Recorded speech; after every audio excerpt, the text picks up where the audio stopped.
Born in Saudi Arabia in 1957, Osama bin Laden was one of more than 50 children of millionaire businessman Mohammed bin Laden.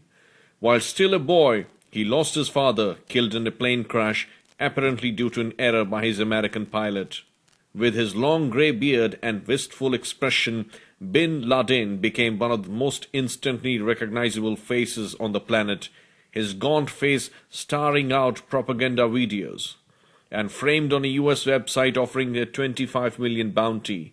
Whether reviled as a terrorist and mass murderer, or hailed as a champion of oppressed Muslims fighting injustice and humiliation, bin Laden changed the course of history.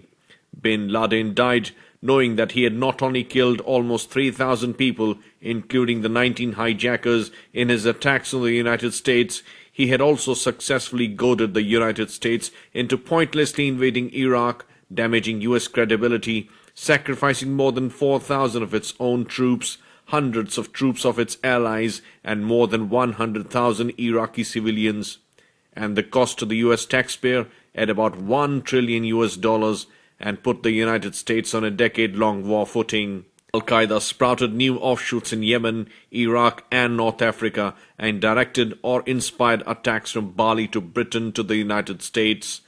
Al-Qaeda's weapons were not tanks, submarines, and aircraft carriers, but the everyday tools of globalization and 21st century technology, amongst them the Internet, which it eagerly exploited for propaganda, training, and recruitment.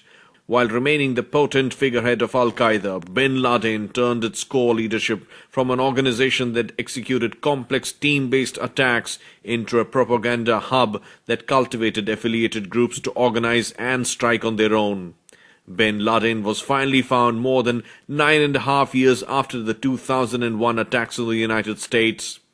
Bin Laden, aged 54, had been hiding in military garrison city of Abbottabad, about 60 kilometers from Rawalpindi and about 35 miles north of Islamabad in Pakistan. Abbottabad is a popular summer resort located in the gateway to the spectacular Kagan Valley, surrounded by green hills near Pakistan-occupied Kashmir. Islamist militants, particularly those fighting in Kashmir in India, used to have training camps near the town.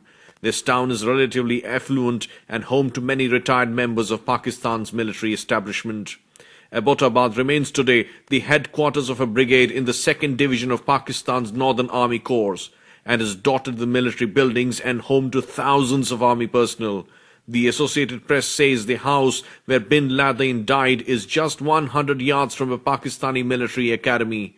General Ashfaq Parvez Kayani, Pakistan's Chief of Army Staff, was in the city last week for a passing out parade where he said the terrorist backbone had been broken and God willing we will soon prevail. The fact that bin Laden was apparently living in relative luxury not far from Islamabad could pose awkward questions for Pakistan. This has been exactly the concern of Western officials, that he had been hiding not in remote border area but in the cities. Osama bin Laden's elimination is not just a long-awaited victory for the United States in the fight against terrorism, but a significant and personal success for President Barack Obama.